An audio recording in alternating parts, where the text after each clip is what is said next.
یوں تو تم سید بھی ہو، مرزا بھی ہو، افغان بھی ہو۔ یوں تو تم سید بھی ہو، مرزا بھی ہو، افغان بھی ہو، تم سبھی کچھ ہو بتاؤ تو مسلمان بھی ہو۔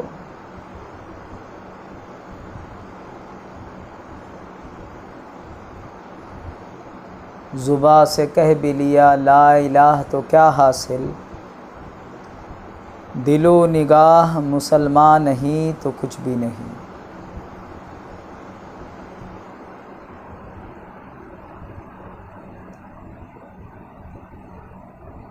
اور سرکار پیر عادل فرماتے ہیں کہ یہ نعمت کلمہ پائے وہی، تحریر ازل میں تھا جس کے، کہلائے وہی محبوب خدا، یہ خاص ہے نعمت عام نہیں۔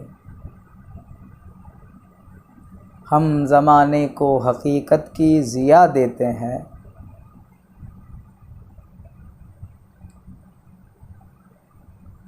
قلب کافر کو مسلمان بنا دیتے ہیں۔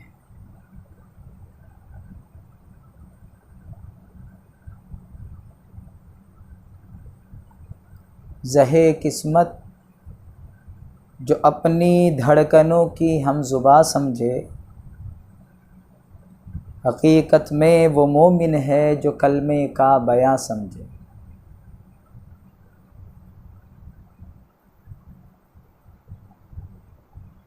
آج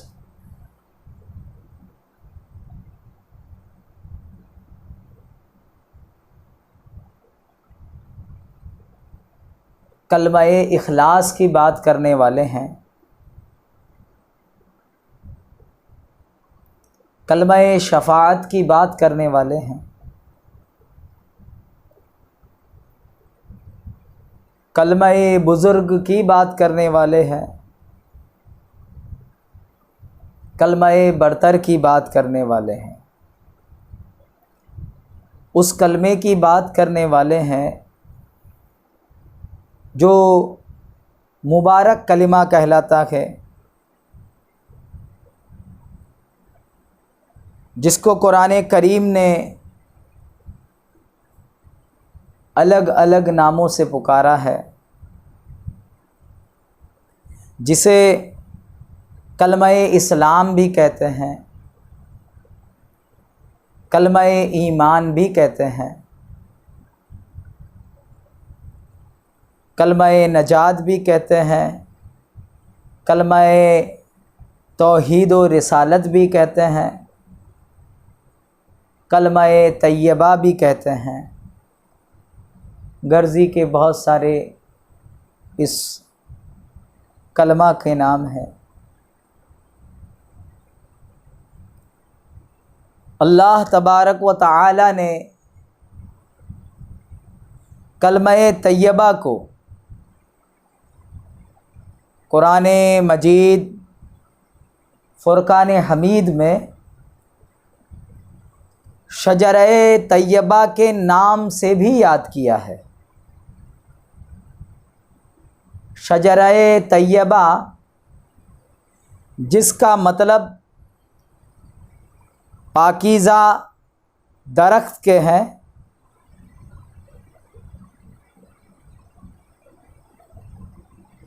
اور اللہ تعالیٰ قرآن کریم میں ارشاد فرما رہا ہے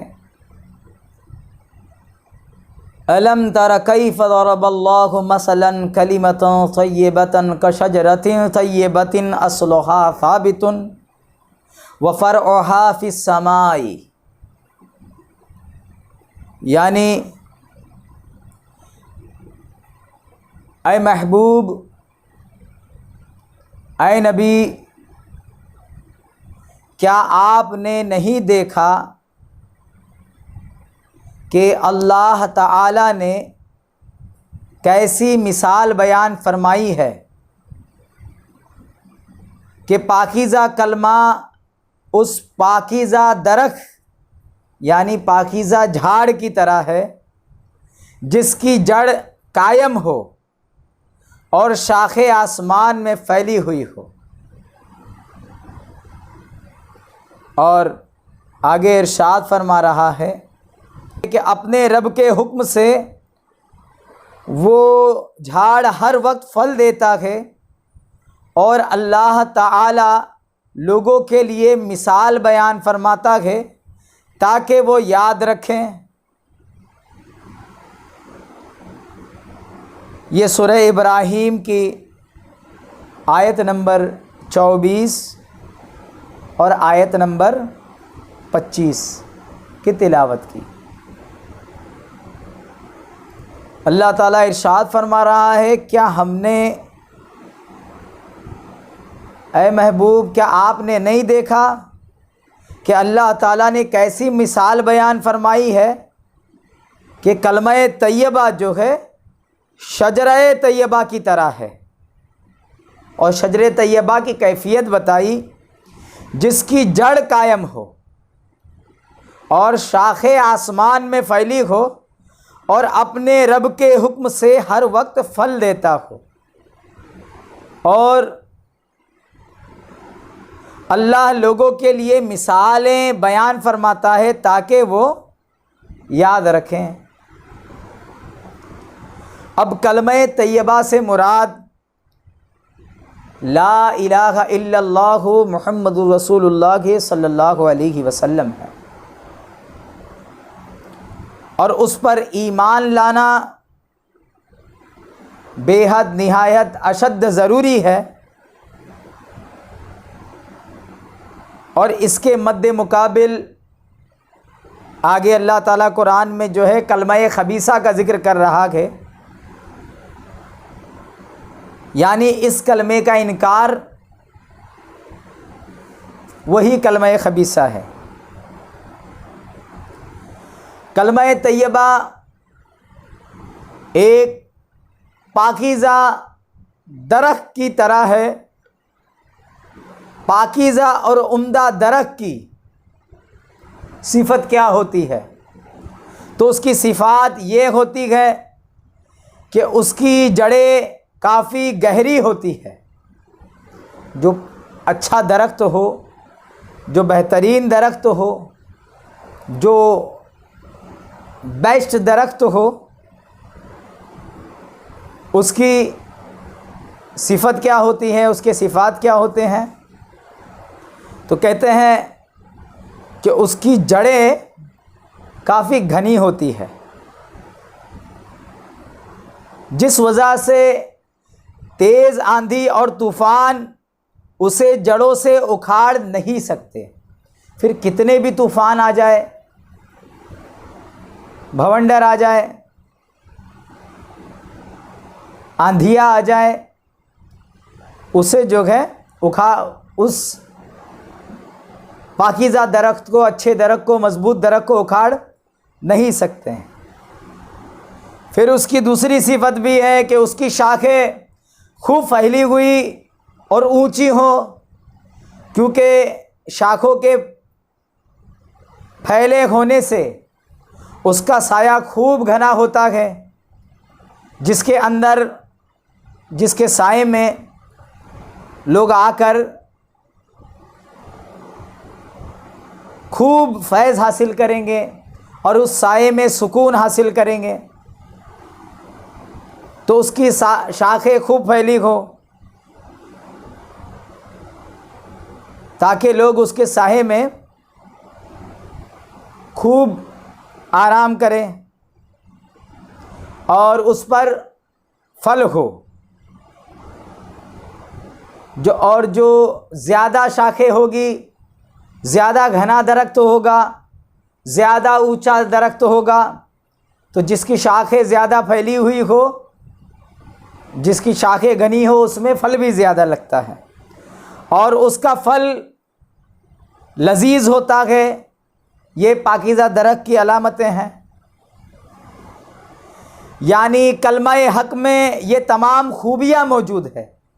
اب اللہ کہہ رہا ہے کہ کلمہ طیبہ یعنی کلمہ لا الہ الا اللہ محمد رسول اللہ صلی اللہ علیہ وسلم، تو اللہ تعالیٰ اس کو پاکیزہ درخت سے مثال دے رہا ہے، گویا یہ تمام خوبیاں جو ایک بہترین ایک بیسٹ ٹری میں ہوتی ہے، وہ تمام خوبیاں جو ہے کلمہ طیبہ میں بھی کچھ ویسی خوبیاں ہیں۔ کلمہ حق میں یہ تمام خوبیاں موجود ہے، اس کی جڑیں دل کی گہرائیوں میں ہوتی ہیں، اور مصائب، مشکلات اور طوفان یہ کچھ بھی آئے جو ایمان کو ہلا نہیں سکتا، اور شاخوں کی بلندی سے مراد کلمہ قبول کرنے والوں کی اخلاقی عظمت ہے، اور پھل سے مراد اللہ کی عبادت اور اس کا اجر ہے۔ اب سب سے پہلے یہ سمجھیں کہ حضرت عبداللہ ابن عباس رضی اللہ تعالیٰ عنہ فرماتے ہیں کہ کلمہ طیبہ جو اس آیت میں مراد ہے، اس سے مراد کلمہ طیبہ لا الہ الا اللہ محمد رسول اللہ ہے۔ اسی چیز کی گواہی دینا جو ہے، اور پاکیزہ درخت کسے کہا جا رہا ہے؟ تو پاکیزہ درخت کھجور کی جھاڑ کو بھی بعض مفسرین نے کہا ہے، اور اللہ کے رسول صلی اللہ علیہ وسلم نے مومن کو جو ہے کھجور کی درخت سے مثال دی ہے۔ تفسیر میں یہ بھی آیا ہے کہ مومن پاکیزہ درخت کی طرح ہے، مومن پاکیزہ درخت کی طرح، یعنی پاکیزہ درخت کی طرح مومن ہے۔ تو یہ کلمہ طیبہ کی جو جڑیں ہیں، یہ مومن کے دل میں جا کر کے مضبوط ہوتی ہے۔ کس میں جا کر؟ مومن کے دل میں جا کر کے مضبوطی کے ساتھ جو ہے یہ گھر کرتی ہے، مومن کے قلب میں جگہ پکڑتی ہے۔ اس لیے اللہ تعالیٰ نے قرآن میں مثال دیا ہے کہ پاکیزہ درخت کی طرح، کہ جس کی جڑیں قائم ہو۔ تو کلمہ طیبہ کی جڑ کہاں قائم ہوتی ہے؟ تو مومن کامل کے دل میں، مومن اس کی جڑیں مضبوط ہو۔ صرف بیج ڈال دینے سے کام نہیں ہوگا، صرف بیج ڈال دینے سے، کسی بیج ڈال دیا، اس درخت کو اگر مضبوط کرنا ہے تو اس کے لیے کچھ کام کرنے پڑتے ہیں، اس کے لیے بہترین دیکھ بھال کرنا پڑتا ہے، اس کے لیے بہترین فضاؤں کا، ہر چیز کا اس کی جو ہے کیئر کرنی پڑتی ہے۔ اور جب آدمی کیئر کرتا ہے بیج کی، تو اسی بیج سے جو ہے دھیرے دھیرے جو ایک پودا نکلتا ہے جو تناور درخت بنتا ہے۔ تو جب آپ کلمہ طیبہ کی بیج جب تک صحیح زمین میں نہیں ڈالو گے، تب تک کلمہ طیبہ جو ہے اس کا درخت نہیں اگے گا۔ تو یہ کلمہ طیبہ کی بیج کہاں ڈالی جائے؟ تو یہ کلمہ طیبہ کی بیج جو ہے دل میں ڈالی جائے گی، یہ کلمہ طیبہ کی۔ اسی لیے کہتے ہیں کہ مومن کے دل میں جڑ پکڑے گا۔ یہ کلمہ طیبہ کی جڑ کہاں مضبوط ہوگی، کہاں قائم ہوگی؟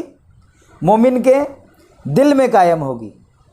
تو مومن کا دل گویا کہ وہ زرخیز زمین کی طرح ہے کہ اس کے اندر کلمہ طیبہ کی بیج ڈالیں، پھر اس کے اندر اس کو جو ہے ذکر فکر کا جو ہے پانی دیا جاتا ہے، اسے ذکر فکر کا پانی، کھاد، اور اس کو اس کی ہوا فضا مینٹین کی جاتی ہے۔ پھر دھیرے دھیرے اس میں سے جو ہے کیفیات کا پودا نکلتا ہے، کیفیات کا، اس پہ احوال طاری ہوتے ہیں، اس کے اندر انوار کے پودے اگتے ہیں، کلمہ طیبہ کی جڑ۔ پھر دیکھتے ہی دیکھتے وہ پودا جو ہے بڑا ہونے لگتا ہے، دیکھتے دیکھتے دیکھتے اس کی شاخیں نکلنے لگتی ہے، اور وہ گھنا درخت بنتا ہے۔ گھنا کلمہ طیبہ گھنا درخت بنتا ہے، یہاں تک کہ اس کے اوپر اس کی شاخیں نکلتی ہیں۔ اور شاخ سے مراد کیا ہے؟ کہ جس مومن کامل کے دل میں کلمے نے جڑ پکڑا ہے، وہ مومن کامل بہترین اخلاق کا پیکر بن جاتا ہے۔ اس کی گفتار سے گفتار نبوی جھلکتی ہے، اس کی نگاہوں سے نگاہ ولایت جھلکتی ہے، اس کی سماعت سے جو کہ کہتے ہیں نا صحابہ کی سماعت کی جھلک ملتی ہے۔ یعنی اس کا اخلاق بہت بلند ترین، وہ اخلاق عظیمہ کا جو ہے مالک بن جاتا ہے، اس کی شاخیں گھنی ہوتی ہے، یعنی وہ بہت اچھے کردار کا عالم بہت اچھے کردار کا مالک بن جاتا ہے، اور اس کے اخلاق کے سائے میں جو بھی آتا ہے وہ بہت اس سے فیض پاتا ہے، جو اس کے اخلاق کے سائے میں آتا ہے، جو اس کے کردار کے سائے میں آتا ہے، وہ اس سے فیض پاتا ہے، اس سے جو ہے اس کے قریب ہونا چاہتا ہے، اس سے جو ہے کچھ سیکھنا چاہتا ہے، تو یہ اس کے اخلاق کا گھنا سایہ ہوتا ہے۔ یہی تو سرکار پیر عادل فرماتے ہیں کہ عارفوں کی بھی صحبت ملی ہے، عاشقوں کی بھی خلوت ملی ہے، عارفوں کی بھی صحبت ملی ہے، عاشقوں کی بھی خلوت ملی ہے، سب سے مل کر پتہ یہ چلا ہے کلمے والا خوش اسلوب ہوگا۔ کلمے والا خوش اسلوب، یعنی اس کے اسلوب، اس کے عادت و اطوار، اس کے اخلاق بہت بہترین ہوں گے۔ کیا ہوں گے؟ اور یہ ہو ہی نہیں سکتا کہ جس کے دل میں کلمہ کی جڑ پکڑ لی ہو اور وہاں جو گئے اس کا کلمے کا پودا اگا ہو اور اس کی شاخیں پھیل رہی ہو، اس میں ہو ہی نہیں سکتا کہ جب پودے نے جڑ پکڑ لیا ہے اور اس کی شاخیں نہ پھیلے، اور جس پودے کی شاخیں نہ پھیلی وہ درخت ابھی ناقص ہے۔ تو کلمہ طیبہ کی جب شاخیں پھیلے گی تو آپ کے اندر مکارم اخلاق پیدا ہوگے، آپ کے اندر بہترین اخلاق پیدا ہوگے، آپ کی زندگی کو دیکھ کر کے جو گئے نبی کریم کی زندگی یاد آ جائے گی، آپ کے اخلاق کو دیکھ کر کے بزرگان دین کے اخلاق، اولیاء اللہ کے اخلاق، اسلاف کے اخلاق، صحابہ کے اخلاق، خود نبی کریم کے اخلاق یاد آ جائیں گے۔ تو یہ جو ہے ایک تو اس کے دل میں یہ جڑ پکڑے، دوسرا اس کی شاخیں گھنی ہو اور بلند ہو۔ کیا ہو؟ گھنی ہو اور بلند ہو۔ اب یہ بلندی سے کیا ہے؟ جب یہ اس کے اندر یہ شاخیں جڑ پکڑے گی اور اس میں احوال آئیں گے تو ایک وقت آئے گا، جیسا کہ حدیث میں آتا ہے کہ بندہ مومن جب کلمہ طیبہ کا ورد کرتا ہے دل سے، دل کی گہرائیوں سے، اور کبیرہ گناہوں سے بچ جاتا ہے تو اس کے لیے آسمان کے دروازے کھول دیے جاتے ہیں، یہاں تک کہ یہ کلمہ عرش تک پہنچتا ہے۔ کیا ہے؟ یعنی یہ جس کے دل میں جڑ پکڑ لیا ہے تو یہ ایسا درخت بنتا ہے کہ یہ آسمانوں میں پہنچتا ہے، یہاں تک کہ بندہ مومن کو اللہ رب العزت عالم ملکوت کی سیر عطا فرماتا ہے، عالم جبروت کی سیر عطا فرماتا ہے، عالم لاہوت کی سیر عطا فرماتا ہے، اس سے آگے کی سیر عطا فرماتا ہے۔ اللہ رب العزت اس کو آسمانوں کی سیر عطا فرماتا ہے، سیر سماوی عطا فرماتا ہے۔ تو یہ جو اس کا یہ ہے کہ اس کی شاخیں آسمان میں قائم ہیں، جیسا کہ اللہ ارشاد فرماتا ہے وَفَرْعُهَا فِي السَّمَاءِ، کہ اس کی شاخیں جو ہے آسمان میں پھیلی ہے، گویا کہ وہ زمین پر بیٹھ کے رہ کر اس کی روح آسمان کی سیر کر کے آتی ہے، اس کی روح ملائے اعلیٰ کی سیر کر کے آتی ہے، ملکوت و جبروت و لاہوت باہوت کی جو ہے سیر کر کے آتی ہے۔ تو یہ اس کی طرف جو ہے قرآن کریم نے اشارہ دیا ہے۔ اور اس کے بعد کہتے ہیں کہ وہ اللہ رب العزت جو اس درخت سے جو ہے پھر اللہ رب العزت کے حکم سے اس درخت پہ جو ہے لذیذ پھل لگتے ہیں، اس درخت پر، یعنی ان کے اوپر اللہ رب العزت کھانے کے پھل لیتا ہے۔ اور وہ پھل کیا ہے؟ تو یعنی جس کے دل میں کلمہ طیبہ جڑ کر گیا، جس کی شاخیں آسمانوں کے اندر ہے، وہ درخت پھل دیتا ہے۔ وہ پھل کس کا دیتا ہے؟ تو کہتے ہیں وہ اللہ کی معرفت کے پھل ہوتے ہیں، وہ اللہ کی معرفت کے پھل ہوتے ہیں، وہ اللہ رب العزت کے معرفت کے پھل ہوتے ہیں، وہ اس کی وصلت کے پھل ہوتے ہیں۔ اور وہ ایسے پھل ہوتے ہیں کہ جو صرف اپنے آپ کو مقام معرفت، مقام عشق تک، مقام وصل تک فائز نہیں کراتے، بلکہ وہ پھل وہ لوگوں تک پہنچتا ہے، وہ لوگوں کو پھل دیتا ہے، اور وہ پھل کے ذریعے جو اس کے اندر سے بیج نکلتی ہے، وہ بیج سے دوسرا آدمی بھی اپنا درخت لگا سکتا ہے۔ وہ آدمی یعنی وہ پھل دینے والا درخت، اس سے جب لوگ پھل حاصل کریں گے تو وہ پھل وہ معرفت کے نقطوں سے، وہ عرفان کے نقطوں سے، جو کہ دوسرے لوگ بھی فیضیاب ہو کر کے خود جو ہے کلمہ طیبہ کے بیج کو اپنے دل میں رکھ کر وہ خود بھی شجرہ طیبہ بنا سکتے ہیں. کیا بنا سکتے ہیں؟ تو اللہ رب العزت نے جو یہ قرآن کریم میں مثال دی ہے کلمہ طیبہ کو پاکیزہ درخت سے، تو یہ بلا وجہ نہیں دی ہے، بلکہ یہ بات کی طرف تلقین ہے کہ کلمہ طیبہ صرف زبان سے کہہ کے نہ چھوڑ دیا جائے.